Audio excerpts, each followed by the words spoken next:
Sometimes I like to start off meditations with stories or examples. Sometimes I like to start off with a joke. Can you all read this? Coffee first reached Europe in 1515. Martin Luther sparked the Reformation in 1517. So therefore, beware of a caffeinated pastor. Crazy things can happen.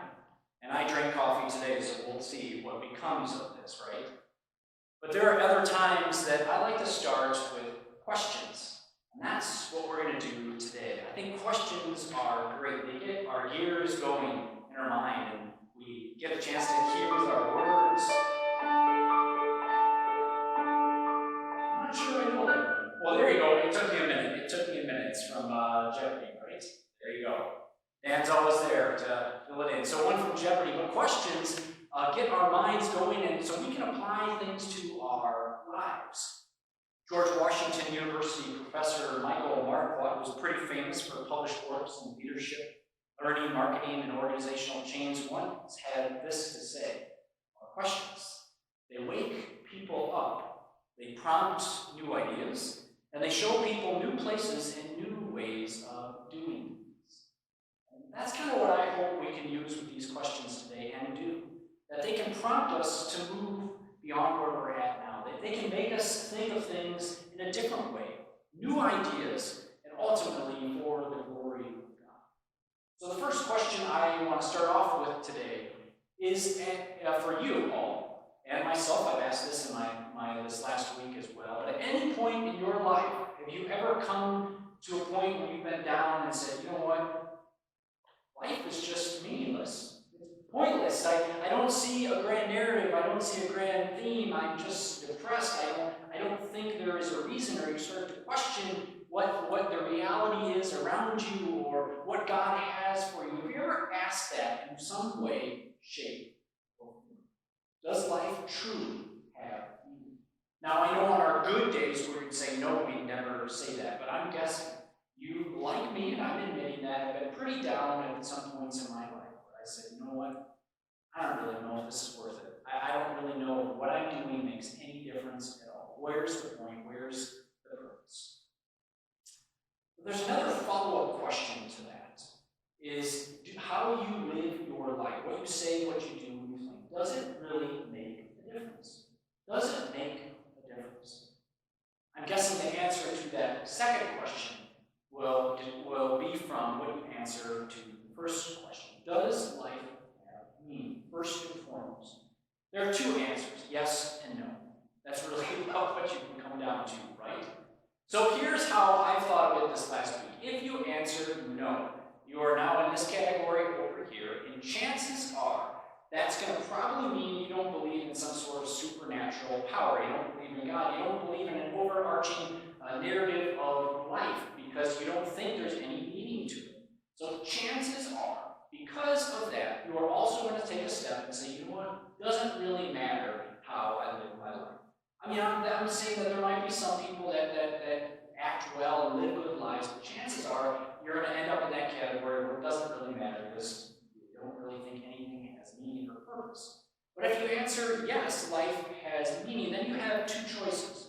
You either go into two categories: yes, life has meaning and there is a God, or life has meaning and there is no God.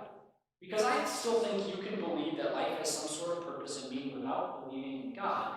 You just need to substitute it with that. What is the purpose of life? Is it to make money? Is it to have a lot of friends? Is it to be a good business person, have a lot of kids? Something else needs to go in there to give it meaning, because that's the only way that you can say life is meaningful. And then depending on that, you can probably say, yeah, it kind of makes a difference if I act and speak and think a certain way. But when you get into the other core category, that yes, life has meaning, yes, there is a God, then you're starting to say, all right, now things matter.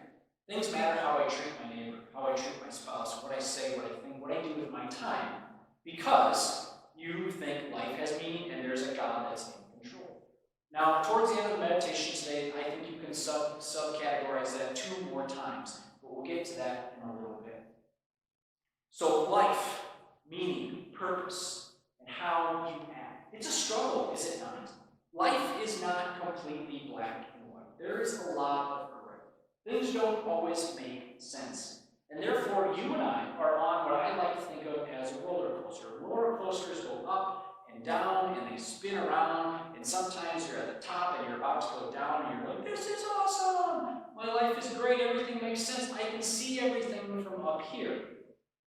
Until you go all the way down, and then you're like, I can't see anything, I gotta go up this big hill coming in front of me, this is no fun. We're all in this life, it's an ebb and it's a flow, it's a struggle. We have good times, we have bad times. Things don't always go the way we think they should go. That's life. And that struggle is something that is not new to you and I. It has been around for thousands of years, and in particular, one person wrote about it well over 2,500 years ago. The person who wrote about it ended up making a work that ended up in our Old Testament in a book called Ecclesiastes.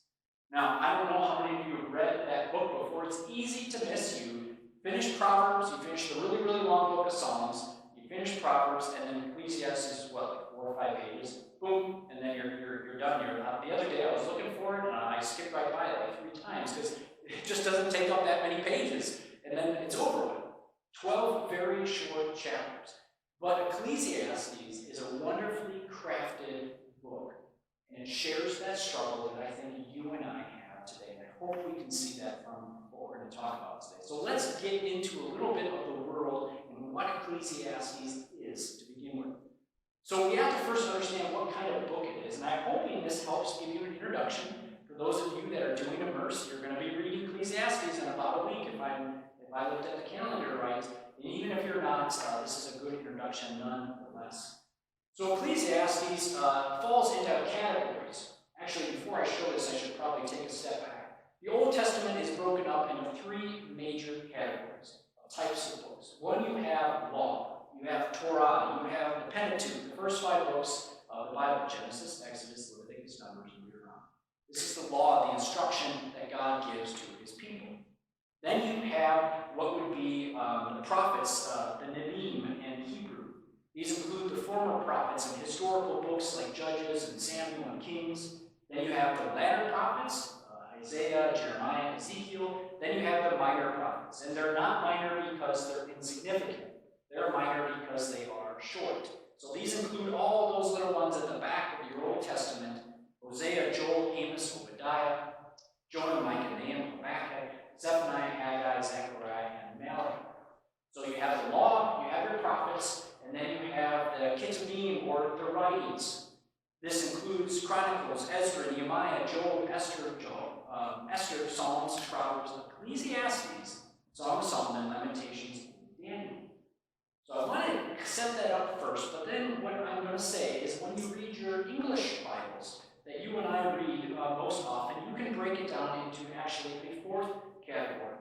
So you'll see on the left-hand side that law remains the same. It's the Torah, it's the Pentateuch, that remains the same. But then you get into historical books. So sometimes we take some of the prophets and some of the writings and we put them into the historical books because we believe this tells more about the history of Israel and God's people. Okay? But then that new category shows up right here called poetry. Under poetry, there are Job, Psalms, Proverbs, and Ecclesiastes. 3 of those books are considered more specifically wisdom books, not Psalms. It's Job, Proverbs, and Ecclesiastes. And then you have the prophets on the far right side. So Ecclesiastes is a poetic book. Ecclesiastes is a wisdom book. And to understand Ecclesiastes and Job, you know what you need to understand first? The book of Proverbs. The book of Proverbs is like the foundation to any type of wisdom in the Old Testament.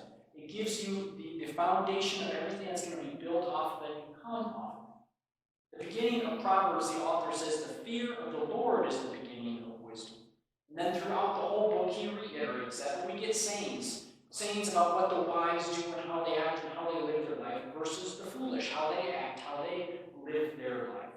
But then, interestingly, we also get some notes in here that sometimes good things happen to bad people and bad things happen to good people, and vice versa. It's always not so clear-cut as you would think. And then also on top of that, we also get this idea that life isn't always as easy as it says in Proverbs. Because you may say, you read a proverb, you're like, all right, that works 9 out of 10 times, but a 9th time or a 10th time, that doesn't work. That's not reality. So you understand that world. Most of the time, this is good advice. Most of the time, this will work, but there are times it doesn't.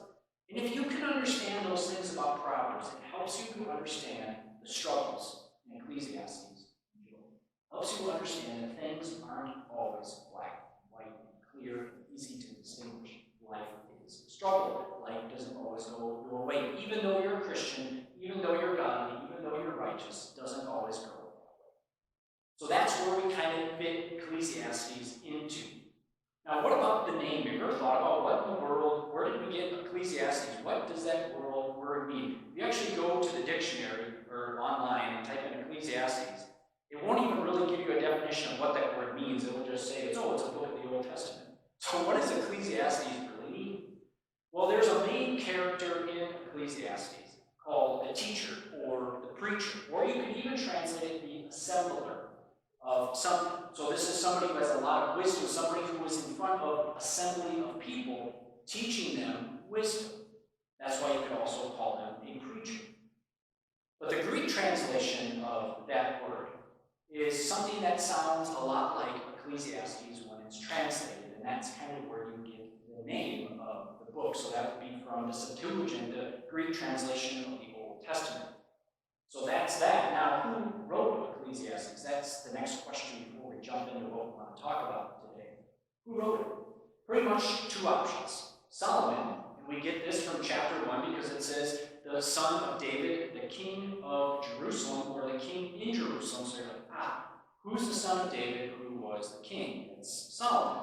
So a lot of scholars believe that, but so around 10th century BC, so he wrote that a long, long, long time ago. But then some people say, you know what, this might be somebody very much later, maybe about the 4th century, after the exile. Because of the way the Hebrew works, some of the phrases that are used, some of the ways in which he talks about rulers. So maybe this was someone a long time ago who was trying to act like Solomon, to write like Solomon, to take his wisdom and impart that. Wherever you fall on that, this is what we can say. The person who is talking here is wise. They are powerful. But here's the deal, they have struggle. They are struggling with life. They are a person who's trying to figure it out. Does life have meaning? It doesn't matter how you live your life.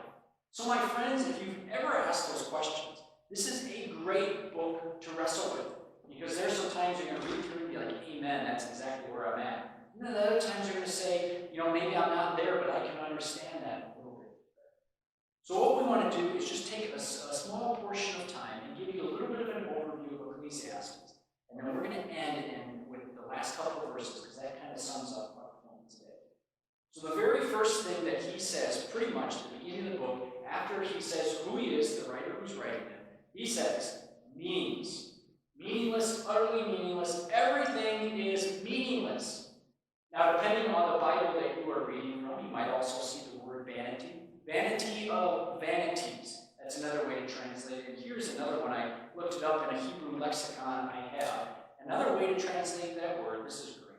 Complete nothingness. And how about that for dark and depressing? I was like, man, that sums it up, doesn't it? Complete nothingness. This is just done. It's pointless. There's no purpose. That's how he starts off the book. And that's the theme that carries him through all the way to chapter 12. So we have to understand. But in the middle is the struggle. You'll read through Ecclesiastes sometimes when you'll get some more joyful, upbeat scenes. You'll say, okay, there is a purpose to work. You should see life as a gift from God. You know what? If you honor God and follow his commands and you see life as a gift and you live the best you can, then that's good. But then at times you'll be like, work is pointless, talking to other people's, all this just pointless, meaningless stuff. And I think he does that on purpose, to compare and to contrast and to see that back and forth, that ebb and flow in that roller coaster. This is why I love the book. It's raw. It's reality. It's life, right? Or do you guys think it's all great? Has anybody's life been really, really great and perfect and nothing bad has ever I'm going to put my hand down on that one. No, this is why it's such a great book. After that introduction in chapter 1, you can break Ecclesiastes down into 2 discourses. The first one, here's the point. You know what? Despite the craziness of life, you should still see life as a gift from God. There's an almighty God, there is a God, and life should still be seen as a gift, even if it's miserable, even if you're not the smartest person in life. It's a gift, and you should enjoy it. This takes us all the way to chapter 11. Chapter 11 to chapter 12, we get one chapter, which is the second discourse, that says, you know what? Enjoy your youth. Enjoy where you're at right now. Because you know what? We're all going to die, and God's going to judge us. That may seem a little bit fatalistic, but what he's trying to say is take advantage of where you're at now. You cannot go back to yesterday. You cannot live it over again. Sometimes people will be having a conversation and they'll ask how old I am, and obviously they're significantly older than I am. And they'll make some comment, oh, you're so young, or just something like that, or like, just wait until you catch up to me, or something sane like that. And I want to say, I don't really want to catch up, because I want to enjoy where I'm at right now, because I already look back and I mourn the fact that I've wasted some days in my life, that I've done some really dumb things. I don't want to do that. I want to live in the now, and I want to enjoy the now, because nothing is promised to us. Not after the service, not tomorrow, not next year. We have to live in the now and see this again. So here's how the teacher, the preacher, ends the book. In chapters 12, he says, okay, here is the conclusion of the matter, the conclusion of the book. This is what I discovered at the very end. First of all, he says, fear God and obey his commands. Fear God and obey his commands. I think that answers the first question. Is life meaningful? Yes, because there is a God, because he is in control. He made you, and you are called to obey his commandments. So therefore, yes, there is purpose now. Your purpose is to live for him and fear him and love him and follow him. The next part, though, ends like this. Every act will be judged. Everything that is seen and unseen, good or bad, God will bring that into judgment. That answers the second question. Does it matter how you live? Yes, it does. Because God's going to judge every one of us for what we've said, what we've done, and also what we've not said, and what we've left undone. So I think this book answers the question, is life meaningful? Yes. What's the purpose? To fear and honor God and love others. And then also, does it matter how you live? Yes, the answer is yes. We bring this even into more of a conclusion, and even makes more sense when we attach this to the New Testament. Jesus, the Savior of the world, comes onto the scene, invades our lives, and gives it even more.